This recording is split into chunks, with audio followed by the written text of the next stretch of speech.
देखिए आज देश में स्थिति क्या है कि कोई राज्य रातों दिन तरक्की कर रहा है और कहीं ऐसा हाल हो गया है कि वो लोग अपने ही देश में बहुत ही द्वंद्व दर्द के समझे जाते हैं। मैं पश्चिम बंगाल की बात कर रहा हूँ, उड़ीसा भी थोड़ा बहुत है, लेकिन खासकर मैं पश्चिम बंगाल की मैं बात कर रहा हूँ। हमारे देश में जितने भी, हर राज्य में जितने भी बैंड बाजे वाले हैं, नाच ऑर्केस्ट्रा हुआ और बियर बार हुआ, जहाँ जहाँ बियर बार चलता है, जैसे कि महाराष्ट्र हो गया, महाराष्ट्र को होम टाउन, गोवा, पंजाब, तो यहाँ पे हमारे ही देश की, कभी हमारे देश का गौरव था पश्चिम बंगाल, वहाँ की लड़कियाँ नाच रही हैं ऑर्केस्ट्रों में। इन सब जो मैं अभी चर्चा किया हूँ बियर बारों में, ये बहुत ही शर्मनाक बात है। क्या पंजाब हरियाणा की लड़कियां वो देश की बेटियां होती है और पश्चिम बंगाल की जो लड़कियां होती हैं वो वैसे आती है? मेरी बात से बहुत सारे लोगों को तकलीफ लगेगा, लेकिन मैंने देखा है कि बैंड बाजों में, बारातों में इतना फूहड़ कमेंट किया जाता है, इतना छेड़खानी किया जाता है कि कभी कभी हाथापाई मारपीट के साथ साथ अप्रिय घटनाएं भी घट जाती है। बहुत जगह पे सुनने को आती है कि, बहुत जगह पे सुनने को आता है कि लड़कियों से बारात में मन चले, जो बैंड बाजा में लड़कियां नाचती हैं, बंगाल की जो डांसर होती है, तो डांस कर रही है, कोई मन चला आया, छेड़खानी करना चाहा, जबरदस्ती अपने गाड़ी पे बैठाना चाहा, उसने प्रतिरोध किया और नशे में धुत उन्हीं लपटों में से किसी ने पिस्तौल से फायर कर दिया और बेचारी को जान से हाथ धोना पड़ता है। मैंने कभी आया तो बारात में, ऑर्केस्ट्रा में, नाच में कभी मुझे मस्ती चढ़ा ही नहीं, मुझे मनोरंजन का भाव ही नहीं आया, मुझे दयनीय लगती है ये सब लड़कियां जो होती है, बंगाल की जो डांसर होती है। तो मैंने देखा है छेड़खानी में, मुझे कभी भी मनोरंजन लगा ही नहीं, एहसास ही नहीं हुआ। मुझे यही लगा, मुझे शर्मिंदगी हुई कि मेरे ही देश की ये लड़कियां नाच रही है। वो पश्चिम बंगाल जो कभी ज्ञान, कला, साहित्य का सिरमौर था, विश्व स्तर पर उसका नाम रहा है, वो पश्चिम बंगाल जिसकी बहादुर के किस्से आज भी हम लोग पढ़ते हैं। अब तो सोशल मीडिया पे उन बंगाली लड़ाकों के और क्रांतिकारियों का अछूते पहलू हम लोग देख रहे हैं, तो दाते तो उंगली दबाते हैं। मंगल पांडे, खुदीराम बोस पश्चिम बंगाल के ही थे, सुभाष चंद्र बोस, रास बिहारी बोस, ये सब पश्चिम बंगाल से ही आते थे, जिसे हम लोग अभी भगवा बोलते हैं, कुछ व्यंग में और कुछ अपने धार्मिक पहलू को लेकर। तो उस केसरिया को अमेरिका का उन्होंने राष्ट्रीय रंग बना दिया, राष्ट्रीय कलर बना दिया स्वामी विवेकानंद ने अपने शिकागो के ऐतिहासिक भाषण में। और रविंद्रनाथ टैगोर ने अपने कविता को इतना ढंग से वो चित्रित करते थे अपनी कविताओं में कि पूरे विश्व के साहित्यकार दंग हो गए। और जो राजनीतिक हस्तियां थी उस समय के समकालीन जो थे, वो दंग हो गए कि भाई ऐसा भी कोई गुणवान व्यक्ति होता है जो कविता को और चित्रकला में दोनों में महारत हासिल है और दोनों में अपनी जो सोच होती है वो देखने, पढ़ने, सुनने मात्र से ही समझ में आ जाता है। लेकिन वहीं पश्चिम बंगाल कालांतर में बहादुर भी बहुत हुए। मुगल काल में भी बंगालियों ने जो मुगलों से लोहा लिया वो भी ऐतिहासिक है, और अंग्रेजी हुकूमत के नाकों चबवाने वाले क्रांतिकारी भी वहीं के थे। क्रांतिकारी चाहे पंजाब से हो, चाहे हरियाणा से हो, चाहे बिहार से हो या महाराष्ट्र से, इन सब का केंद्र बिंदु हुआ करता था कलकत्ता। और कलकत्ता की गलियों में किसी क्रांतिकारी को पकड़ना टेढ़ी खीर था, जो कि कलकत्ता में अंग्रेजी फौज की वहाँ पे हुकूमत थी। अंग्रेजों की कितनी छावनियाँ थी वहाँ पे,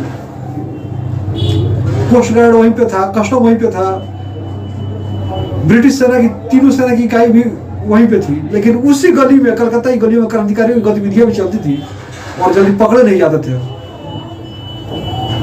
हजारों हजार क्रांतिकारी वहां पर पनाह लेते थे और भनक नहीं लगती थी,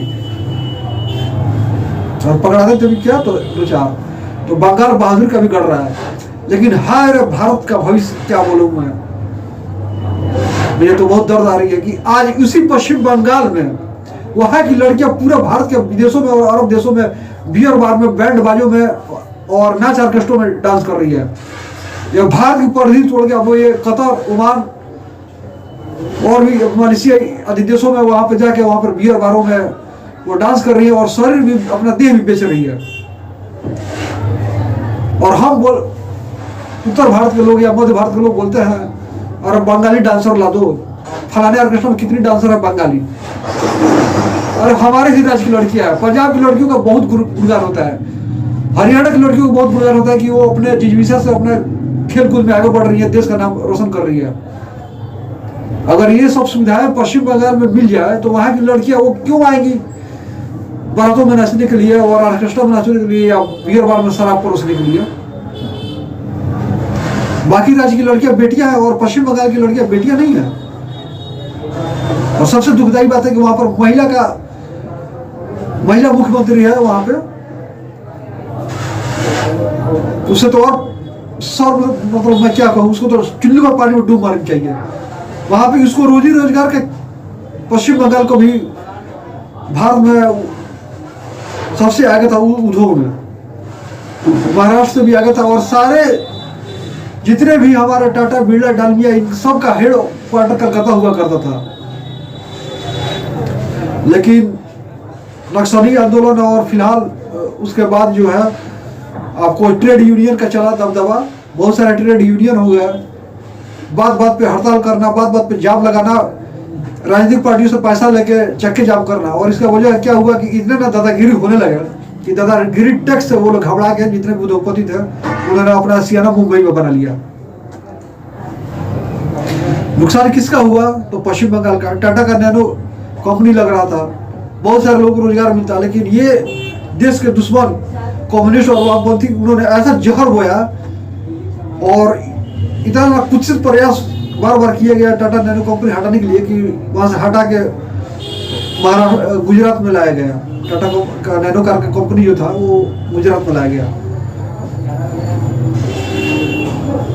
तो इसके ममता बनर्जी के पहले कम्युनिस्ट का ही शासन था, उन्होंने भी गरीबी के नाम पे 20 साल 25 साल तक राजनीतिक रोटियां सेकी और सत्ता का मलाई चाटे, ये भी चाट रही है सत्ता की मलाई। भलाई कुछ हो नहीं रहा है और पलायन इतना विद्रूप हो गया है उसका कि बिहार से भी घटिया। हमको पलायन का जो नज़ारा होता है, पलायन का जो पहलू है वो बिहार से भी ज़्यादा भयावह है। बिहार के तो मजदूर जाते हैं दूसरे राज्यों में कमाने के लिए, लेकिन यहाँ पश्चिम बंगाल की लड़कियाँ अपने ही राज्यों में और दूसरे देशों में, अपने ही देशों में और दूसरे देशों में भी, विदेशों में भी वहाँ पर शरीर बेच रही है। ये सभी जानते हैं कि नाच गान के आड़ में क्या होता है। मुझे कभी भी बारातों में, बैंड बाजों में, ऑर्केस्ट्रा में मुझे मनोरंजन नहीं दिखा। मुझे हमेशा वहाँ पे एक दुखदाई कहानी ही दिखता है। जो चेहरा नाचने वाला का जो चेहरा होता है वो भले ही वो मुस्कुरा रहा हो, लेकिन उसके अंदर चेहरे के पीछे दर्द छुपा रहता है। और मैं शुरू से ही भागता हूँ, लपटों की तरफ मैंने कभी भी मनोरंजन नहीं देखा है और मनोरंजन का महसूस नहीं किया। मैंने देखा है कि हमारे ही राज्य का एक गौरवशाली राज्य पश्चिम बंगाल की लड़कियां आज कितने हद तक गिर नहीं रही है, वहाँ की पश्चिम बंगाल की सरकारों की तरफ से गिराया जा रहा है गर्त में। बहुत सारा घटनाएं मैंने सुना है कि बारातों में छेड़खानी होती है बंगाली डांसर के साथ। कई बार उनको गोली मार दिया जाता है। नशे में धुत लंपट जो होते हैं बाराती, वो गोली मार देता है कि मेरे साथ चलो, नाचना छोड़ दो, मेरे साथ गाड़ी में बैठ के चलो। और अयासी की कीमत उसको जान देके गंवानी पड़ती है। मुझे मोदी जी से ये कहना है कि आप इस देश का प्रधानमंत्री है, ठीक है, वहां पे राज्य आपके हाथ में नहीं है, लेकिन पहले से आपको बढ़त मिली है भाजपा को, आपकी पार्टी को, तो क्या आपका दायित्व नहीं है? जिस राज्य का सीएम वही होगा आपके बीजेपी पार्टी से, तभी आप उस राज्य का कल्याण करेंगे। बिहार से आपको बहुत सारी सीटें मिली, बिहार के लिए आपने क्या किया है सिवाय गठबंधन के और मुंह छिपाने को छोड़ के आपने किया क्या है बिहार में? तो क्या केंद्र में आपके लिए सीटें मिल रही है और राज्य सरकार आप नहीं बना रहे हैं तो आप ध्यान नहीं देंगे? तो ये क्या खैरात में मिला था?